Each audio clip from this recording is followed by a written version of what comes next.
Entrevistando o deputado Jair Bolsonaro. Parte 1. Memórias do período militar. Você sabe por isso? Porque nós somos o último obstáculo para o socialismo. Então, a última etapa do socialismo, que é o populismo também, né? É você ter as Forças Armadas ao teu lado ou tê-la como inimiga do povo. As ditaduras aí começam com paredões aí fora. Eles apelidam a gente do que eles querem para eles. A ditadura. Porque não tem ninguém mais velho do que eu, estou com 60. Pega quem tem mais de 60 anos de idade, pergunta o que foi aquele período e o que aconteceu de 61 até 64. Você acha que se fosse ditador, tu acha que a gente ia entregar o poder? A ditadura só cai com outra ditadura. E esses caras, como eles viviam, onde treinavam, quem bancava, por exemplo, as coisas acontecem na minha vida, né? Com 10 anos de idade eu conheci Rubens Paiva. Em 70, eu tinha 15 anos, quando foi estourado o aparelho do Lamarca, vizinho da fazenda Rubens Paiva, muita coisa veio para a cidade. Então eles pagavam muito alto o preço de uma galinha naquela região. Mas não é que pagava alta. Eu te dava $20 aqui agora, não vou pedir troco para você. Okay? Então eles faziam todo aquele trabalho de aliciamento, aproximação, bonzinhos com o povo. Eles sabem que não tem como você chegar ao poder sem o apoio popular. Nunca tiveram. Não tiveram em 64, não tiveram em 22 pela primeira vez, nunca tiveram. E não vão ter. Agora, o atraso que o país tem com essas propostas totalitárias deles é enorme. Quando contam alguma coisa, é incomum na imprensa, né? Ah, Dona Maria da Silva, guerrilheira, foi presa e torturada. Não diz o que ela fez. É igual você na delegacia entrevistar um preso agora, e lógico, todo mundo vai dizer que está sendo maltratado, torturado, para se vitimizar, mas você matou, você sequestrou, você estuprou, isso não vem, não é contado. Quem ainda tem muita influência dentro do Congresso é a senhora Presidente da República, que é muito interessada nessa história que está aí. Quando você fala da vida pregressa dela, eu vi um tempo de ver, quando ela chora na televisão, ela foi torturada. Porra. Ela começou com 19 anos de idade, casando com o ex-presidiário dele das Cobras, Cláudio Galeno. Eles pertenciam ao grupo, vários grupos terroristas na época, chamado Colina, Comando de Libertação Nacional, lá de Minas.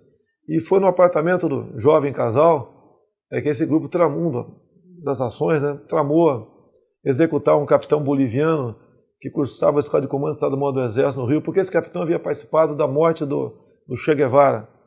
O grupo foi, as informações que eu tenho, não posso dizer que a Dilma tenha ido nessa missão, né, mas foi o grupo dela, se equivocaram e mataram um major alemão, porque as fardas, eu mesmo tenho dificuldade para distinguir farda de outros países muitas vezes. Eu pergunto porque é difícil, né? E daí não ficou boa a vida para o casal de pombinhos. E daí um avião em voo com 96 a bordo, Cláudio Galeno sequestrou o avião. E já que lutava por democracia, para onde ele levou estes sequestrados? Levou para Cuba. Ela mergulhou aqui na clandestinidade e acabou se amaziando com Carlos Araújo. O Cláudio Galeno atualmente mora no México. O Carlos Araújo, separado dela, mora em Porto Alegre. E isso ficou muito mais fácil contar a vida do Carlos Araújo, porque eu não vou falar, está aqui no livro, alguns podem até desconfiar do livro. No final daquela novela Amor e Revolução, todo final de capítulo, por 5 minutos, em média, né, alguém da esquerda ocupava para contar que foi vitimado, etc., torturado. E daí aparece o Carlos Araújo. Logo que saiu, imediatamente nós capturamos publicado, né, para não ter como pouca gente sumir no YouTube, publicamos bastante. Ele fala claramente ali que a lua de mel com Dilma Rousseff, ele passou expropriando bancos. Ele usa um nome bacana, né? Eles não matavam os seus companheiros, eles justiçavam os seus companheiros. Pegando armas em quartéis. Ô, sargento, me dá um fuzil aí. Tá? E roubando caminhões de carga na Baixada da Fluminense, porque o povo tinha fome. O povo brasileiro, em alguns locais, tem fome sim. Tá? Em alguns poucos locais, como aqui no Nordeste, no Sertão. Mas lá na minha região Sudeste, você passa mal. Passar fome não passa. Você deixa um pão em cima do banco da praça, em qualquer lugar do Rio de Janeiro, de manhã, no final, à noite vai estar lá aquele pão. Se o passarinho não comer, vai estar lá. Esse papinho, passar fome não existe, né? E eram as atividades que eles praticavam. A Dilma é uma especialista em roubo de carga em nosso país. Agora, faziam aquele por ideal deles. como já contou Gabeira, entre outros tantos, que queriam impor a ditadura do proletariado. Nessa história toda, né, num sequestro de várias autoridades estrangeiras no Brasil, no sequestro foi o cônsul japonês, uma história bacana, o embaixador americano, o suíço, né? Num desses, o Zé Dirceu estava preso, exigiu-se a libertação dele. Ele foi para onde? Ele foi para Cuba. Lá ele treinou um outro grupo chamado Molipo, Movimento de Libertação Popular. Ele pegava a garotada universitária, igual você vê uns idiotas nos black blocs da vida aí, ou aqueles outros até que saem dando pancada, xingando. Na faculdade é comum te encontrar isso daí. Levou 28 para lá, né? Treinaram. Eles começaram a voltar para cá, no linguajar militar, chamado por faxina, ou seja, 3, 4, 2, 1. Todos foram presos quando desembarcavam aqui, a maioria em navios aqui, todos, sem exceção. E presos, começaram a perguntar, mas como isso aconteceu? Quem sobrou? Só o Zé Dirceu havia sobrado. Então, ele, apesar de ser integrante da Polícia Secreta Cubana, a conclusão que chegamos é que ele que entregava. Todos eles morreram logo depois. Não pergunte por quê. É guerra, ok? É a mesma coisa a questão da Dilma Rousseff. No grupo Colina, ela puxou 3 anos de cadeia e o grupo dela também foi desbaratado depois da prisão dela. Ela também delatou todos os seus colegas. Guerra é guerra e na guerra qualquer um fala do lado de cá ou do lado de lá. Não existe santo aí. E o processo, se você for ao Superior Tribunal Militar hoje, como cidadão, como jornalista, você pode ter acesso a qualquer processo respondido por qualquer pessoa, desde quando foi criado o Superior Tribunal Militar, menos o processo da senhora Dilma Rousseff. Okay? A Folha de São Paulo, através do habeas data, tentou ter acesso em 2010. O Lula ameaçou. Ele vai dizer que eu estou mentindo se ele vê isso aí, né? Mas, lógico, isso aqui não está assinado. Ele ameaçou o Superior Tribunal Militar. Caso o processo vazasse, ele, por proposta de emenda à Constituição, extinguiria a Justiça Militar. O ministro era lá, são 15, né? Um dos 5 que era civil, que era o presidente, guardou no cofre dele o processo. Está guardado até hoje. Parte 2. Os militares e a luta armada. Um deputado do Rio Grande do Sul, na Comissão de Relações Exteriores, né, começou a falar sobre a crise brasileira e falou que isso é resquício da ditadura, porque aquelas pessoas não podiam pensar naquele momento, é o nome dele, hein? Não podiam pensar naquele momento que eram tolhidos. Eu peguei o microfone, deu 4 minutos, se quiser inserir depois no filme alguma coisa, é o seguinte. Ninguém foi preso no período militar por pensar diferente. Então dizer para o Henrique Fontana que sequestrar autoridades, como cônsul japonês, embaixador suíço, embaixador americano, isso não é pensar. Assaltar bancos, como Dilma Rousseff assaltou largamente. Como, por exemplo, entre outros, Carlos Mink, que roubou um banco no Rio, que não foi um roubo, foi um latrocínio, que matou um cliente. Seu colega, há pouco tempo, ministro aqui do PT. Explodir guaritas, como aqui matou Mário Cosel Filho em São Paulo, não é pensar isso daí, é executar. E o grupo que explodiu foi a VAR Palmar de Dilma Rousseff. Por isso que ela não deixa ter acesso ao seu processo aqui no STM.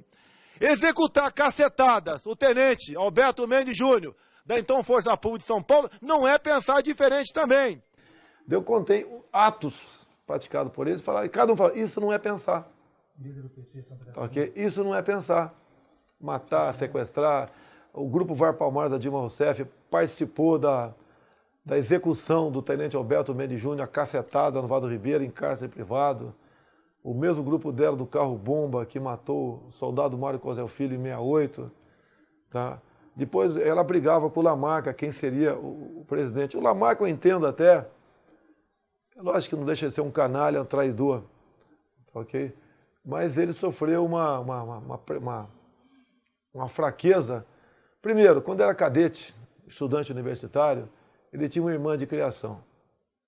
Okay? E numa das férias ele engravidou a irmã de criação. É um fato. Okay? E naquele tempo, né, se casava. Okay? Casou. Está na cara que ele não nutria muito amor por ela, dadas as circunstâncias. E depois, enquanto militar ativa, né, capitão, uma loura muito bonita, chamada Yara Yalverbeck, se aproximou dele. Entendo que a cooptação, a capturação dele foi por aí. Antes dele desertar então, a luta armada, ele despachou a esposa e um filho andando e um de colo para qual país democrático para lutar por democracia? Para Cuba. Eu não condeno a esposa dele, que é uma coitada na história, okay? A irmã de criação dele, tá certo? E aí entrou. E na luta armada, na guerrilha, depois de um limite, você não precisa destruir pontes, não, você não tem como retornar. Essa foi a vida dele. Eu participei da caça dele quando tinha 15 anos de idade, porque a base de guerrilha que o Lamarca fez no Vado Ribeira pertencia à cidade de Eldorado Paulista. Eu estava lá, meus pais moravam lá. Tá, okay? E a base de guerrilha é vizinha à fazenda Caraitá da família Rubens Paiva. Esse cara não era nem um santo, não, como a história conta, como tem um busto dele lá na academia, lá na Câmara, como tem um busto dele ao lado da Polícia do Exército. E a história é bacana. Por quê? Lógico, os aparelhos, né, eles existem, estão ali, até que ninguém desconfie que... Né? Mas na cidade de Tapecerica da Serra, quando o Lamarca estava no Vado Ribeira ainda, foi estourado um aparelho nessa cidade. 4 elementos lá dentro, com um armamento, com um carro pintado de verde, etc. E eles foram presos, detidos. E foram para interrogatório. Okay?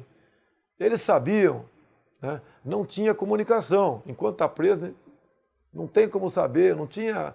O telefone na minha cidade, só tinha um telefone público na cidade. E ele estava a uns 50 quilômetros para frente, 40, estava muito longe, não tinha como. Naquela cidade não tinha telefone também. Bem, resumindo, o comando da luta armada no Brasil sabia que tinha que colocar imediatamente em liberdade os 4 que foram detidos, senão eles iam falar onde era a base guerrilha do Lamarca, que era uma pessoa muito importante na luta armada. Semana seguinte sequestraram o cônsul japonês. Tá? E começou essa negociação. Sequestrou, liberta ou morre, ou mata o cara. Okay? Lógico, todos os momentos que houve isso aí, os presidentes militares acabaram resistindo, mas sabendo que ia ceder, porque eles matavam mesmo. Então, quando foi posto em liberdade, uns 30 deles, né, os 4 foram no bolo, para não desconfiar que é só aqueles 4. Mas eles já haviam falado, porque a informação em combate, você tem que ter urgência dela, daqui a algumas horas para não interessar mais. E daí o que esses 4, agora é uma suposição minha que eu não tenho como comprovar para você isso aí. O que os 4 decidiram? Quem dedurou não fomos nós. Só pode ter sido o Rubens Paiva. Interessava em eliminar o Rubens Paiva. Ele teve detido na Polícia do Exército? Sim. Só que, coisa mais linda, maravilhosa, pode ter acontecido isso aí, porque eu não sou leviano como a esquerda, eles ter pego o Rubens Paiva, porque ele em nenhum momento foi algemado, nada, depois saiu de lá, deu destino e botou a culpa no pessoal do Exército. Maravilha. Como você posso contar para você o caso do gasômetro do Rio, do caso do brigadeiro Sérgio Macaco? Ah, vamos explodir, o coronel Sérgio Macaco, vamos explodir o gasômetro. Como é que nós, vamos supor que nós tivéssemos até essa intenção, explodir o gasômetro para matar alguns milhares na rodoviária Novo Rio, que fica ali 70 metros. Agora, vizinho, no mesmo muro do gasômetro, tínhamos ali o Centro de Preparação de Oficiais da Reserva, o CPOR. Do lado, Batalhão de Guarda. Um pouquinho mais à frente, Brigada de Cavalaria Blindada. Nós íamos matar uns 5 mil nossos também. Não tem cabimento isso daí. São as histórias fantasiosas que o pessoal engole. Agora, não debate. Nenhuma televisão faz isso que estão fazendo comigo aqui agora. Nenhuma. Parte 3. O papel das Forças Armadas. Nós, os militares, não são fiscais do Legislativo, muito menos do Executivo, Legislativo, Judiciário, o que for. Nós, ao longo de 40 anos, somos massacrados, caluniados por esses que estão aí, porque nós somos o último obstáculo para o socialismo. Tá, ok? Pelo artigo 142, nós podemos, a pedido de qualquer dos 3 poderes, interferir pela manutenção da lei e da ordem, não para assumir o comando do Brasil. Em 64 foi diferente. Né?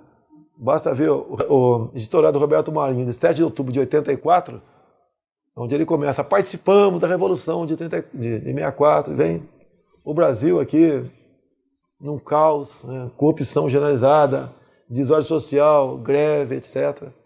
E começou lá em 61, né? No final de 63, 64, começo de 64, as mulheres na rua. Por que as mulheres na rua? Era questão de inflação. Tá? Por que toda a Igreja Católica apoiou? Porque nas ditaduras não existe cristianismo. Por que os empresários apoiaram? Em ditaduras não existe propriedade privada. Por que o PT odeia a propriedade privada? Me aponte um deputado que tenha sido empresário, comerciante, agricultor. Eles vêm de movimentos radicais ou ociosidade. Nunca trabalharam. Tem ódio de quem trabalha e tem propriedade privada.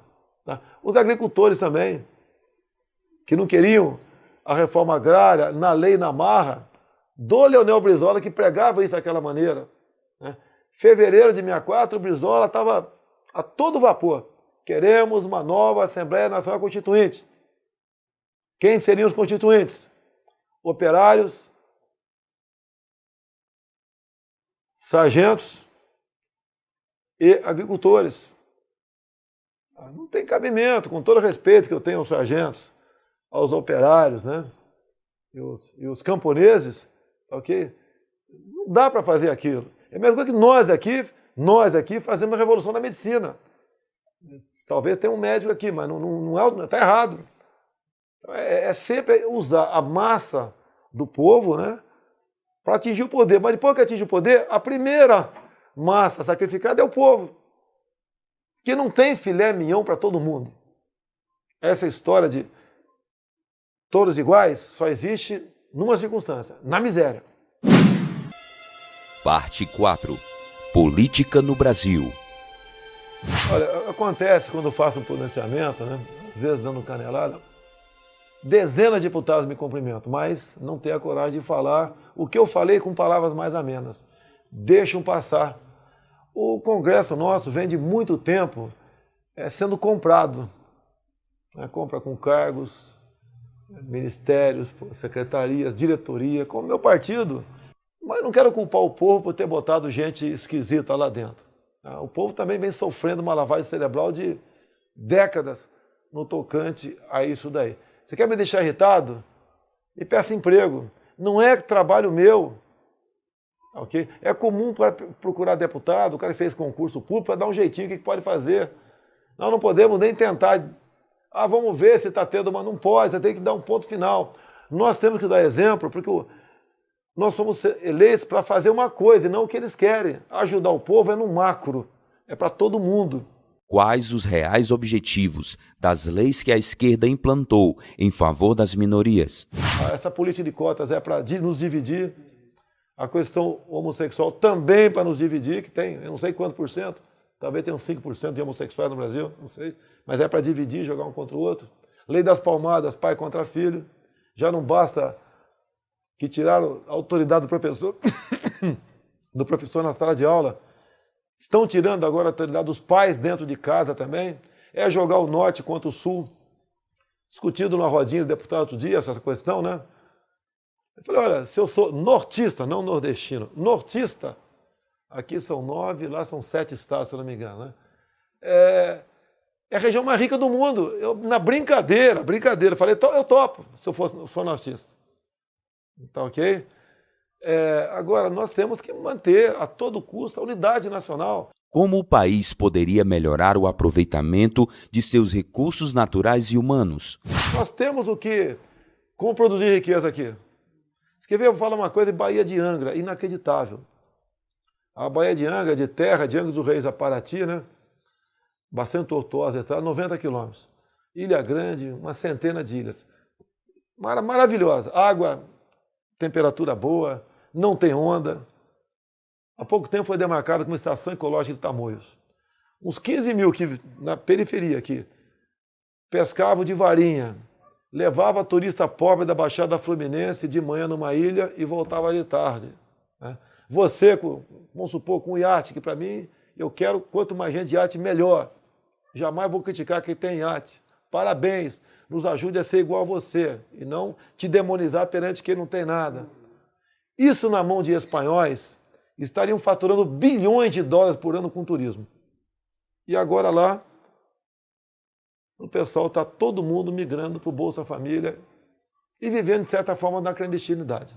Nadar, mergulhar, tomar um refrigerante, uma cerveja com a tua esposa, com a tua namorada ali, isso não prejudica em nada o meio ambiente. Dá trabalho, dá dignidade para essas pessoas. E o custo para o governo? Zero. É muito fácil um candidato, né, falar: ah, nós temos que dobrar o salário do professor, o médico está ganhando pouco, o militar, coitado. Pô, mas não é campanha política, você está dando Papai Noel. Vai ter que ser Pinóquio depois das eleições. Não pode ser por aí. O candidato não pode ter medo de perder voto. Você não quer votar em mim, companheiro? Tem esses motivos ali, tá?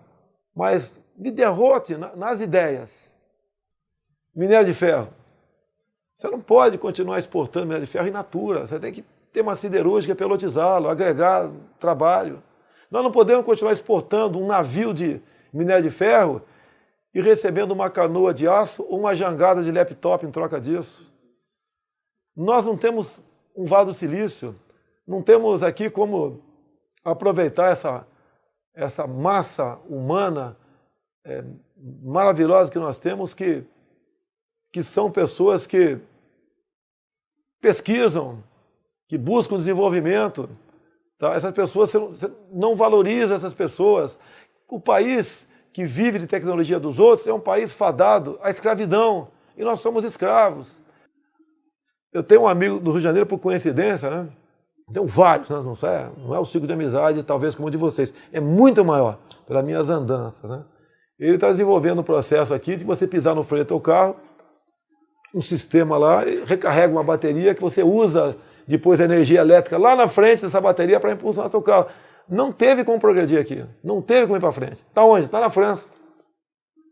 Tem um parente da minha primeira mulher também, que sou separado, mexe com química orgânica. Também tinha projetos na área dele. Para onde ele está agora? Está na França também. Então, nós aqui expulsamos cérebros e importamos cérebros de haitianos, cubanos, senegaleses.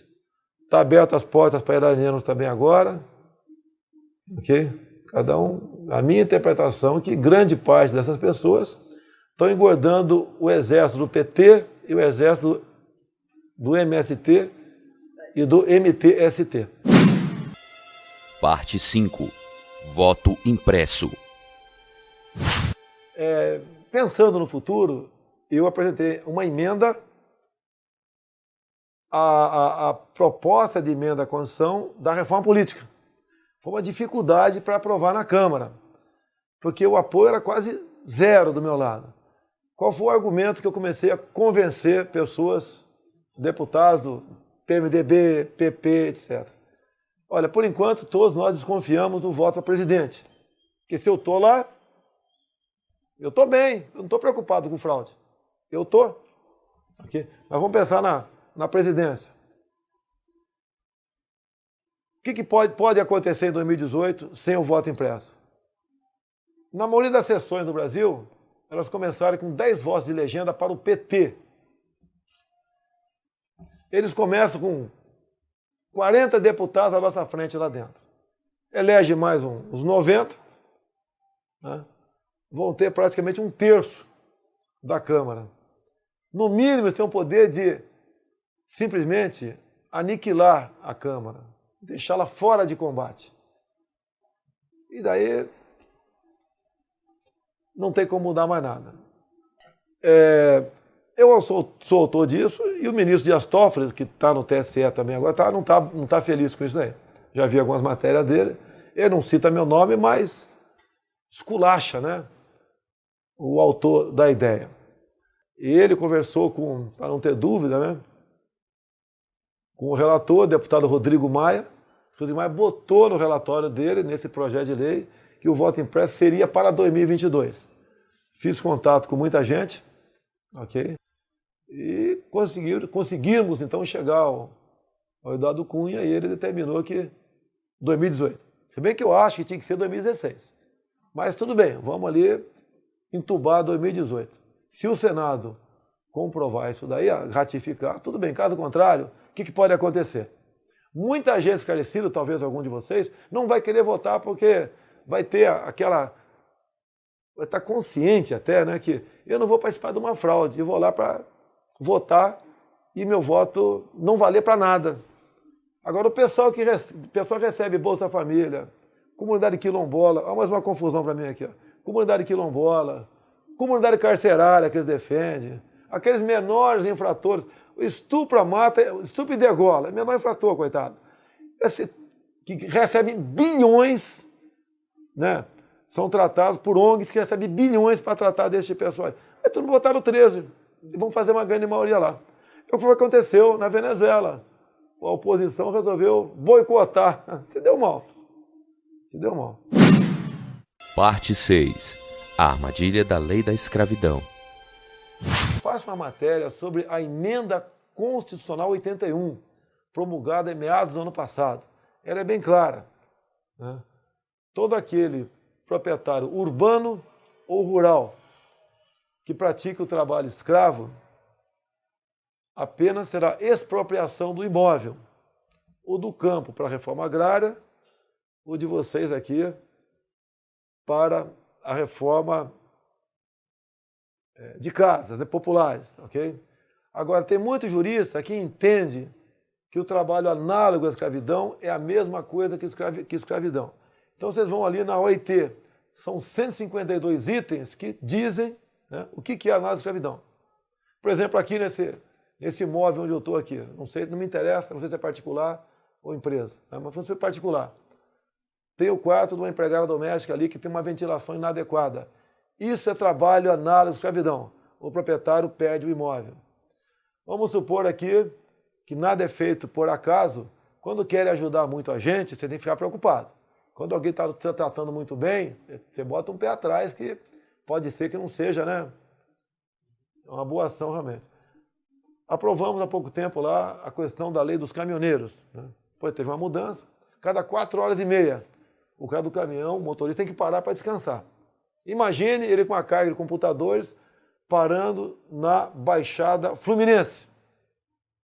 Muita gente boa lá, mas que tem de bandido não está no gibi. Agora, se ele prossegue na viagem, o tacógrafo na frente, a polícia rodoviária pega. 6 horas de viagem. Isso é trabalho análogo à escravidão. O empresário, dono, todos aqueles caminhões vai perder seu imóvel. Tá? Outra coisa mais grave, numa empresa também.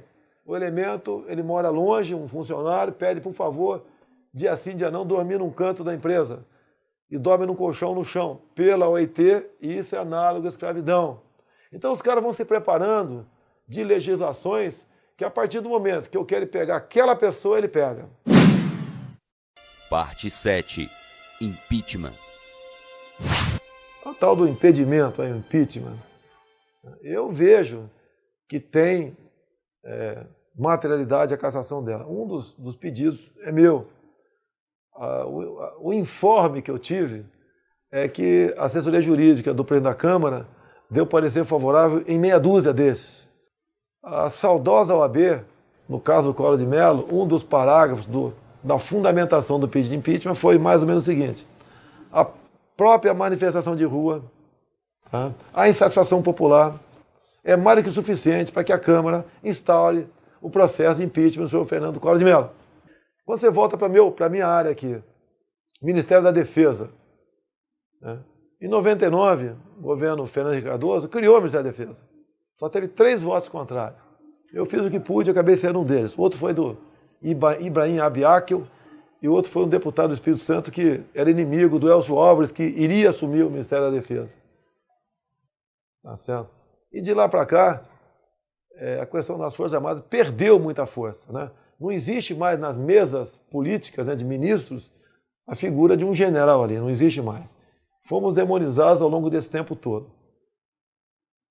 O penúltimo presidente nosso, Celso Amorim, entre outras passagens, né, quando ele estava na defesa ou quando era o chefe do Itamaraty.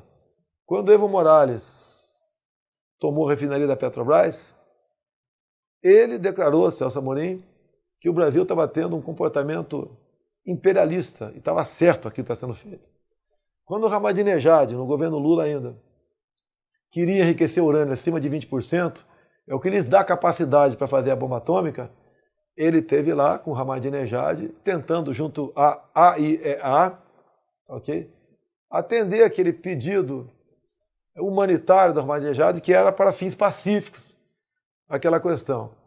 No caso do Zelaya em Honduras, quando ele foi deposto pela Constituição, porque a Constituição diz o seguinte: se você falar em reeleição, você perde direitos políticos. Está na Constituição deles. Okay? E o Brasil fez aquela palhaçada de colaborar de modo que o Zelaya, depois de deposto, voltasse para dentro da embaixada e de dentro do muro da embaixada brasileira ficasse aí insuflando o povo contra o governo naquele momento. Quando houve o caso no Paraguai, participação do Celso Amorim também, houve o caso do Paraguai, eu não vou entrar na vida particular do Lugo, que ele era bispo, engravidou e fez vários filhos lá no Uruguai, no Paraguai. Okay? E ele foi destituído onde a gota d'água foi, onde ele determinou que a sua força de segurança, né, fosse fazer uma reintegração de posse junto ao MST deles, está na cara que o pessoal transformou em peneira esse pessoal. Não sei se foram 9 ou 10 que foram executados, ficaram irreconhecíveis. Assim, a elite paraguaia, que tem muito mais, pelo menos que parece, preocupação do que a nossa aqui, que elite para mim não é sinônimo de bandido, muito longe disso, okay? Resolveram, em prazo de poucos dias, numa votação lá no parlamento paraguaio, destituí-lo. Tá? Hoje o Paraguai já está noutra linha. Dado a isso, né, naquele momento, na semana seguinte, uma coisa muito importante aqui, foi relatado no livro do Mujica, esse episódio, né, na semana seguinte ia ter uma reunião do Mercosul, e eles queriam botar a Venezuela para dentro do Mercosul, e o Paraguai era contra. Então, o governo brasileiro entrou em contato com o governo do Uruguai, que tinha que convencer o Mujica, que era contra a saída do Paraguai, a mudar de posição. E veio um avião para cá, repito, relatado no livro do Mujica, né, trazendo aí o representante do governo uruguaio, isso contado no livro, na mesa, com a Dilma, etc., né? E nas negociações, a Dilma viu, contado no livro, que o representante uruguaio estava anotando. Ele falou: rasgue isso, essa reunião nunca existiu. Tá? O avião voltou para lá. E foi relatado no livro também que a senhora Dilma Rousseff, para esse episódio, com toda certeza para outros, ela toma decisões de Estado baseado nas inteligências cubanas e venezuelana. Ok?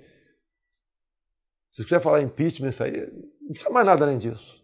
Porque se hoje acontece, fala intervenção, né? O militar não vai para a rua porque vão ter milhares de mortes. Que muita gente vai para a rua e fala: nós vamos ser torturados, agora a ditadura está de volta aí. Toda aquela história contada pela esquerda ao longo desse tempo todo. Então nós temos que ir convencendo o pessoal disso tudo. Eu não tenho preocupação, eu não tenho que pensar muito o que eu estou falando para você agora, porque eu teria que pensar se estivesse mentindo. Como eu não estou mentindo, o que eu estou contando agora, e já contei isso há 10 anos atrás, e se Deus quiser, espero estar vivo para contar daqui a 20 anos, vai ser a mesma coisa, porque a história não tem como mudar. É isso que nós precisamos, de verdade. Parte 8. Cortes nas Forças Armadas. A questão de corte das Forças Armadas. Esse ano, né, o orçamento já foi, do ano passado para esse ano, já foi bastante diminuto, e agora foi anunciado um novo corte em cima disso daí. De imediato, as informações que eu tive, que a aeronáutica vai cortar em 40% o número de cabos e soldados engajados e reengajados. Okay? É aquele pessoal que fica até 8 anos e depois vai embora. Bem, vai influenciar também no serviço militar obrigatório. Em torno de 110 mil, 120 mil por ano, as 3 forças incorporam, elas vão ter que fazer uma opção. Manter o número e não dar almoço para ninguém, ou diminui o número para poder dar almoço para o pessoal. Até porque o que presta serviço militar obrigatório, mais de 90% é filho do pobre. Okay? É uma decisão difícil por parte aí dos comandantes. Mas onde eu acho que...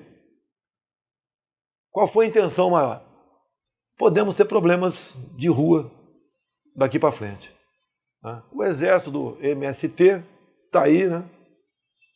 Cada vez crescendo mais. O pessoal recebendo Bolsa Família em São Paulo, lá do nosso querido prefeito Haddad. Okay? E nós teremos uma quantidade menor, mesmo pela manutenção da lei da ordem, para intervir.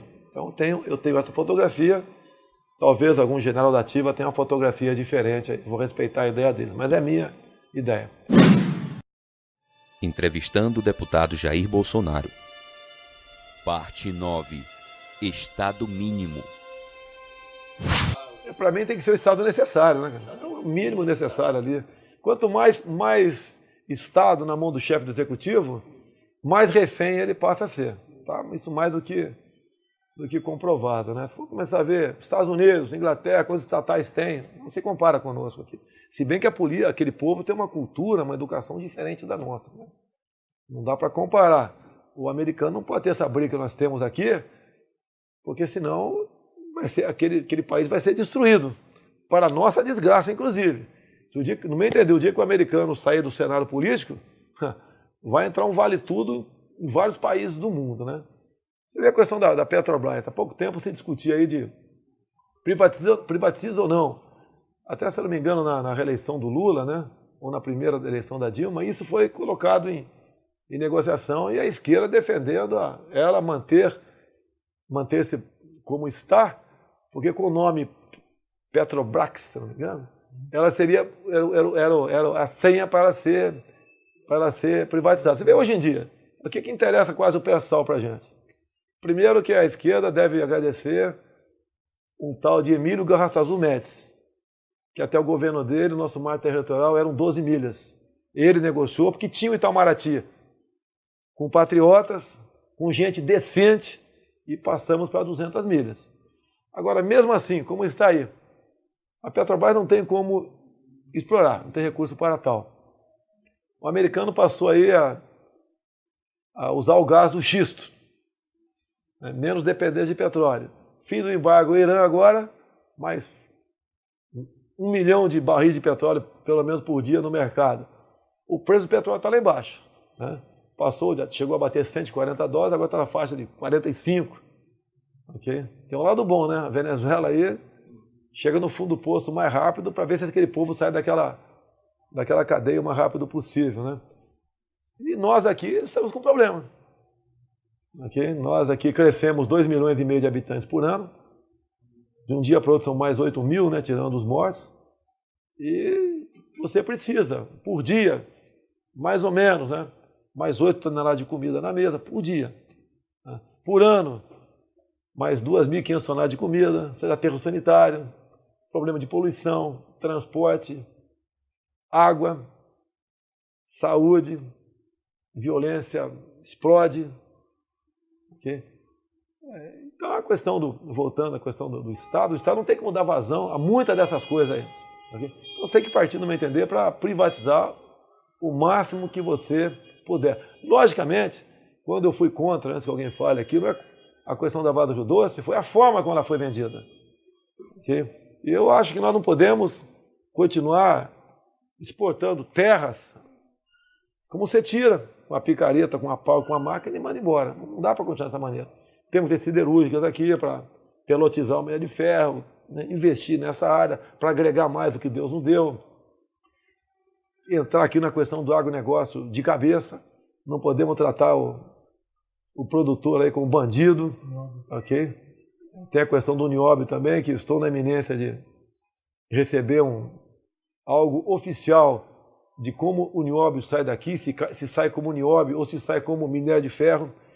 Que eu lembro, é uma mina de chumbo da Plumbo, né, no Paraná, e há muito tempo isso aí, e o elemento mostrou umas pedras de galena para mim, com pequenos pontos amarelos e cor de alumínio, né? Seria ouro e prata, ou seja, a impureza da galena pagava todo o preço de quem importava. Será que a impureza desse minério de ferro com o nióbio mais do que paga o que estou importando aqui?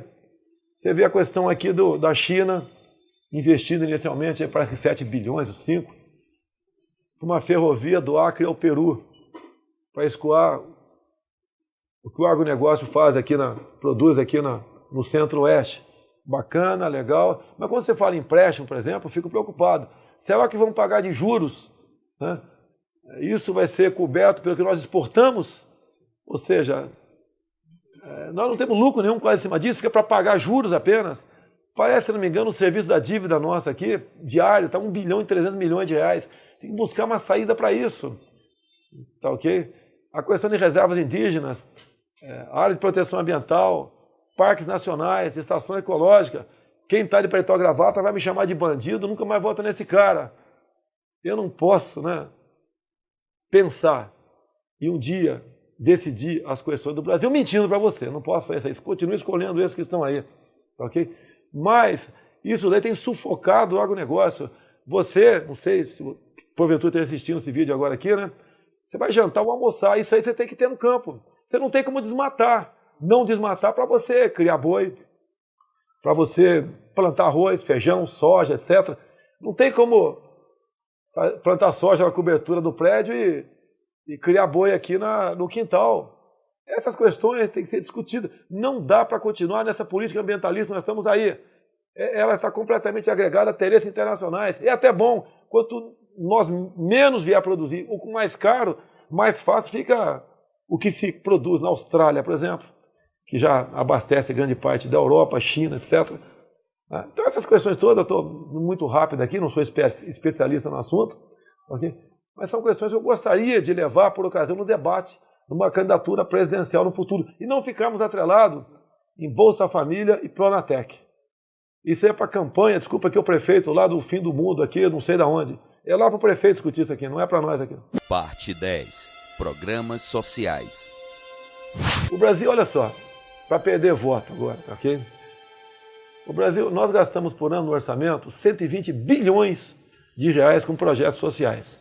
Aí entra Bolsa Família, ONGs, Brasil Carinhoso, tudo que você possa imaginar. Até quando o Brasil vai conseguir manter os 120 bilhões e, o que é pior, aumentar um pouquinho todo ano que vem aumentando? Até quando? Porque a grande massa beneficiária disso, ela está se acomodando. Ela não quer pegar o emprego aqui para não perder lá. Pelo que eu tenho ouvido falar, no Nordeste, percentualmente, há o maior número de beneficiários de Bolsa Família. Mais diferente da região mais do Sul. Okay? Que mais cedo ou mais tarde, a classe, quem produz, não vai conseguir produzir o suficiente para gerar impostos para pagar isso aí. Você vê em Cuba, o salário da massa em Cuba são $20. Hoje seriam R$60. Você vai lá no armazém, você tem uma cota, 8 ovos, 2 xícaras de arroz. Lá é crime você vender alimento. Vamos ter que esperar chegar a esse nível para tomar uma providência? Eu não quero a maldade de ninguém, eu não quero matar ninguém, não quero ver ninguém sofrer. Mas a maneira como a nossa política econômica está sendo feita, a tendência vai ser, né, não vai demorar muito, né?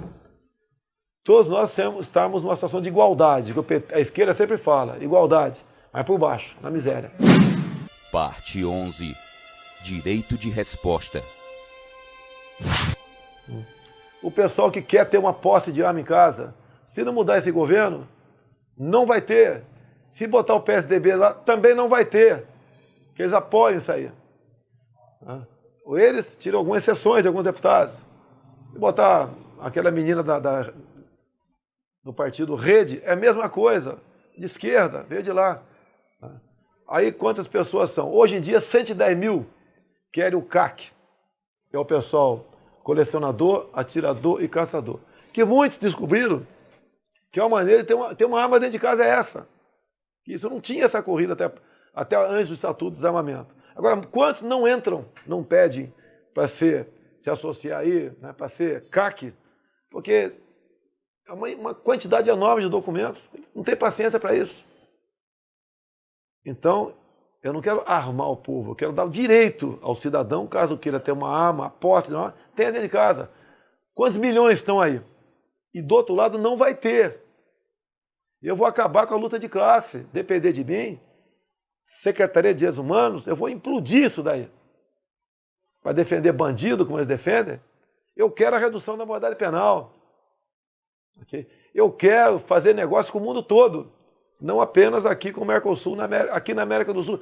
Tu acha justo O Brasil, via instrução normativa de 21 de março do ano passado, abrir a importação de bananas do Equador diretamente para o CEAGESP, em São Paulo, prejudicando o Vado Ribeira, a área mais pobre do lado, prejudicando o Vale de Jequitinhonha, prejudicando Santa Catarina. E aqui no Nordeste, em parte também, tem banana aqui, banana em qualquer lugar. Qual a intenção disso, desse atual governo que está aí? É o grande pátria bolivariana. Né? O que depender de mim para buscar uma legislação mais próxima da americana, eu vou fazer a parte penal. Pelas informações que eu tive, né, consultando, eu gostaria que cada estado tivesse o Código Penal.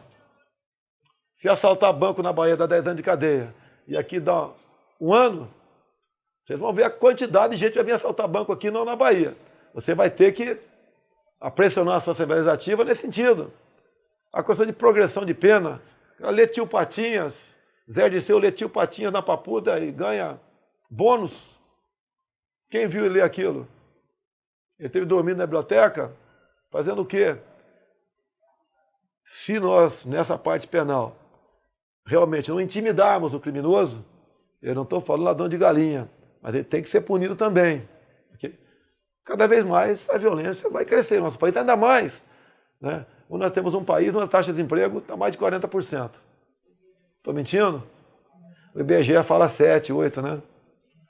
26, a Dilma Rousseff, na campanha do ano passado, ela falou que 56 milhões de pessoas vivem do Bolsa Família. Ela falou. Isso é mais de 1/4. Mais de 25%. Então só aí temos 25% desempregados.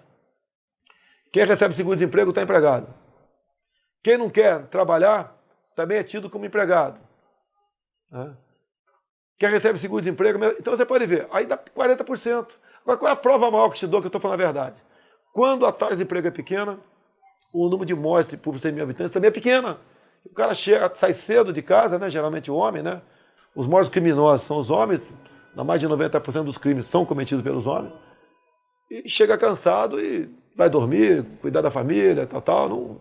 Não fica no botequim, não fica, né, falando besteira muitas vezes, rajando encrenca na rua.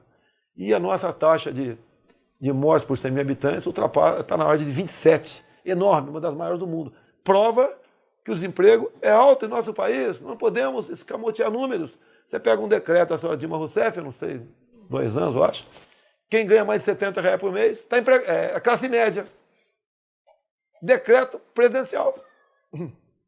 Nós temos que acabar com mentiras. Não me preocuparei com reeleição. Se se preocupar, se torna um político igual a outro qualquer. Ok? Entre para fazer uma refinaria. Qual estado seria do Nordeste, por exemplo? Qual tem mais eleitores? Ou qual estaria mais próximo de um centro consumidor? Eu não teria essa preocupação. Eu vou agradar o Ceará e prejudicar o Piauí, por exemplo. Não me interessa. É aquele que tem mais condições do porto, né? Produzir, refinar, distribuir. Tem que ser assim. Parte 12. Se o Brasil estiver bem, eu estarei bem. Então, o meu pensamento não é eu estar bem, o Brasil está bem. Para mim, o Brasil estando bem, eu estarei bem também. Então é esse sentimento que eu tenho. Eu estou no 7º mandato de federal, 2 anos de vereador, 17 anos de exército. Nunca tive nenhum problema de acusação. Ah, será? Ano passado tentaram me botar nessa brincadeira aí, né? Com 200 mil da Friboi na minha conta de campanha. No dia seguinte o dinheiro saiu fora. Ok? Fui citado no mensalão. Essa imprensa não falou nada. Joaquim Barbosa fez um trabalho excepcional. Ele levava em conta a data de saque de dinheiro e as datas importantes do que era votado na Câmara. Tá? Fez esse cruzamento, chegou à conclusão que ele falou, o único deputado que não foi comprado pelo PT foi o senhor Jair Bolsonaro. Okay? E depois também na questão do tal do Petrolão, o Alberto e o Cef, né, perguntaram para ele, né, resolveram inverter. Quem não levou dinheiro no PP? Tá? Só 2. Um é o senhor Jair Bolsonaro. Depois apareceu mais um, ele se enganou, né? Eu não quero falar nomes aqui, a gente pode esquecer alguém. Não quer dizer também que todos que estão agora com o nome do Supremo sejam culpados. Pode ser que tenha algum inocente ali também. Okay? Mas, se fizer o trabalho em cima das votações, e quando eu vou na padaria é para comprar pão, né? No açougue comprar carne. Quando o executivo vem oferecer coisa para nós, é para comprar voto. Parte 13. Ocupação territorial na Amazônia. Viajei muito pela Amazônia, não servi lá, pelotões de fronteira, um projeto maravilhoso, o Calha Norte, que nasceu no governo Sarney. O pessoal gosta muito da pancada no Sarney, né? Mas quero falar bem dele também. Nasceu com ele e com o então ministro Leônidas Pires Gonçalves, na época, nos pelotões de fronteira, eles serviram de polo de colonização para nós consolidarmos a nossa fronteira, mas com Fernando Henrique Cardoso, ok? Tudo mudou. Se encheu de reservas indígenas, em especial, onde tem o pelotão de fronteira, reserva indígena em cima. Então, você tem ali um espaço de 500 por 600 metros ali dentro, um pouquinho mais talvez, você não pode sair daquela cerca para nada. Quiser pegar um peixe ou atirar num veado de 4 patas, você vai ter dificuldade. Nós, inclusive, né, ainda, deve ser ainda, né, se chega um índio com problema de saúde, o tenente do exército não pode atender, tem que ser o tenente da FUNAI. Para o índio não se acostumar a ser nosso amigo. Se bem que nós estamos fazendo incorporações. Tem pelotão de fronteira que 90% de cabos e soldados são índios.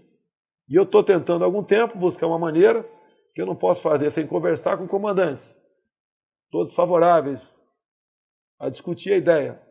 Mas não sei como o executivo, o presidente vai entender, de nós buscarmos a linha de estabilidade para parte desses índios que prestam serviço militar para conosco. São homens realmente melhores que o Vietcong, num caso de uma tomada territorial. Cara que conhece a Amazônia. Temos que buscar maneira de colonizar essa região. Não podemos deixar as reservas indígenas da maneira como estão, porque mais cedo ou mais tarde vão se tornar independentes. O caso Raposa da Serra do Sol, os risicultores queriam 1% da área que ia ser demarcada. 1%. O governo do PT não deixou. Estamos agora um conglomerado de favela na capital de Roraima.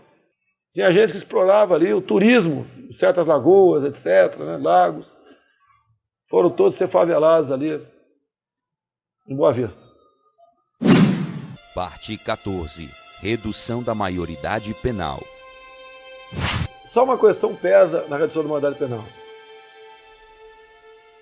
Eu não posso precisar os números para você aqui, mas mais de R$1 bilhão por ano são para ONGs.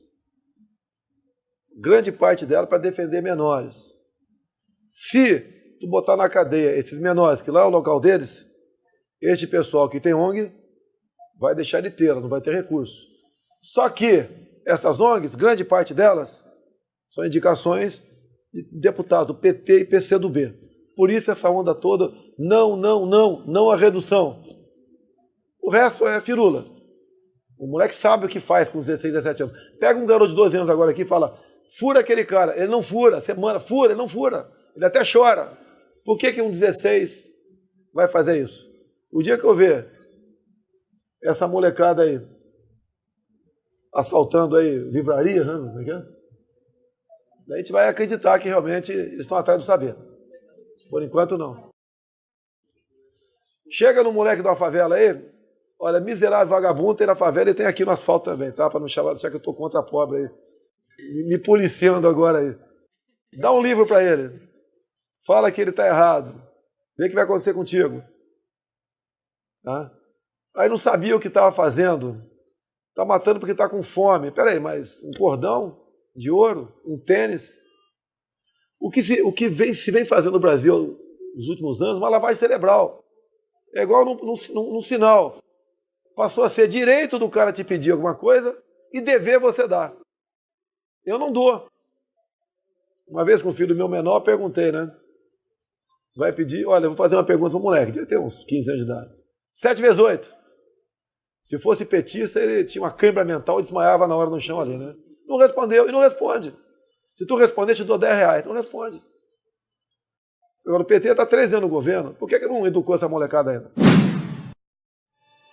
Entrevistando o deputado Jair Bolsonaro. Parte 15. Comunismo e populismo. O populismo é a última fase do comunismo.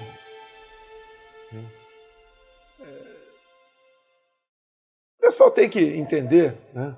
Eu falo para as meninas, por exemplo, eu estou com 60 anos, né? Já fui garoto. Quando chega para você e fala, minha princesa, você tem que botar um pé atrás. Opa, será que eu sou princesa mesmo? O que esse malandro quer? Okay? É que o governo faz com o povo brasileiro. Coitadinho do pobre, coitadinho do negro. Agora, a melhor maneira que nós temos de salvar o nosso país é você ter a paciência de conversar com paciência com quem está do teu lado. Mostrar alguma coisa no YouTube, Facebook, um jornal, né? Cuidado com os jornais aí, mas um jornal. Aqui mostrar como é que são as coisas. Falar que ninguém vai ter pena de você, cara. Não tem filé mignon para todo mundo, igual o PT prega. A igualdade. Olha, o opressor, o capitalista, é isso ou aquilo, o burguês, pô, a elite branca. Eu vi um montão de cearense com olhos azuis aqui. Até um exemplo que eu falo muito sobre a questão das cotas, um exemplo que contei na tribuna da Câmara. Imagine no pilotismo de um prédio, um afrodescendente e um cearense. Um é negro, o outro é branco, cearense de olhos azuis. Filho de ambos, né? Cada um tem um filho na mesma situação. O filho do negro tira 6 num concurso público e vai tomar posse. O filho do nordestino tira 8 por ser branco, não vai. Como fica a vida desses dois profissionais embaixo do pilotismo do prédio? Uma coisa é um ser flamenguista, outro vascaíno. Aquela brincadeira, a gozação, foi rebaixado, não sei. Né? Outra coisa é que vai mexer com a vida deles eternamente. Ok? Não podemos apoiar política de cotas, políticas que nos dividem. Os poucos homossexuais ativistas, sei que é difícil, mas dirigindo-se a eles. Qual é o teu problema, cara? Você acha que eu não quero que você seja feliz, cara? Nós até brincamos, homens, né? Quanto mais melhor, sobra mais mulher pra gente. Isso é uma brincadeira. Agora, a partir do momento que você começa a criar lei para vocês, eu falei da tribuna da Câmara, PLC 122, homofobia. Eu falei. Né? Dados artigos, em vez de eu chamar alguém de boiola, é melhor dar 15 tiros nele. Eu tenho chance de ser condenado ao menos tempo e sair da cadeia mais cedo. Vai acirrar o ódio entre quem tem esse comportamento e quem não tem. Ok? A lei das palmadas. Foi a Xuxa Meneghel patrocinar a lei das palmadas junto com a Raia Silva da Suécia na Câmara. Acho que 2011, 2010, esteve lá. Eu fui na audiência pública, perguntei para a Raia Silva, né, se eu der um tapa na bunda do meu filho com 17 anos naquele tempo, né, o previsto no projeto era afastamento do lar. Agora eu não tenho país. A maioridade é 16 anos de idade. Vão tirar minha autoridade em casa, vão pegar o Pedrinho de 6 anos na escola, vão fazer de bobinho, ou se quiserem prejudicar o pai dele, bota na cabeça dele, fala uma besteira na escola que o pai agrediu, ou deu uma bronca, conselho tutelar vai bater na porta do pai. Quando o filho chegar em casa, o pai vai falar, meu filho, o que você falou na escola? Você está falando mal do papai? Uma briga de casa, pai e filho. Assim era na União Soviética. Os filhos estimulados a denunciar os pais. É a política deles. A legislação que eu falei agora há pouco, da emenda Constituição 81, fim da propriedade privada. Eu trabalho igual um desgraçado, muito trabalho para ter um patrimônio para a sua paz antes de morrer e para deixar para os filhos. E o governo quer nos tirar isso daí. Tu sabe que ia taxar grande fortuna? O Chaves, antes de morrer, expropriou campos de golfe na Venezuela. Os pobres bateram palma. Eu não jogo golfe. Olha como está a Venezuela hoje em dia. Okay? O governo quer nos tirar a propriedade privada porque esse pessoal petista nunca trabalhou. São preguiçosos. Nunca trabalharam. Tem ódio de quem tem alguma coisa. E fala em dividir o que é dos outros. Bora dividir. Não posso falar 2 bodes, que hoje em dia eles têm fazenda, inclusive, né? Mas até há pouco tempo atrás dividiu os 2 bodes que tinha em casa. Não é dividir. Esse tipo de conversa tem que ir tendo, mostrando. Eu vejo o sargento do Exército da Reserva com o filho general. Feliz da vida. Na maneira como está, o sargento do Exército do futuro vai ver o filho cabo, vai ver o neto soldado. Todo mundo igual, na pobreza. Não queremos isso. Nós temos uma liberdade ainda muito grande em nosso país. Não podemos perder isso daí. Repito, essa perfeição hipotética, que você é um coitadinho, que o burguês come filé mignon, você não come, não tem filé mignon para todo mundo, a não ser que a gente comece a criar boi na Lua, em Marte, em Vênus. Talvez possa, não sei. Não entre nessa, minha princesa.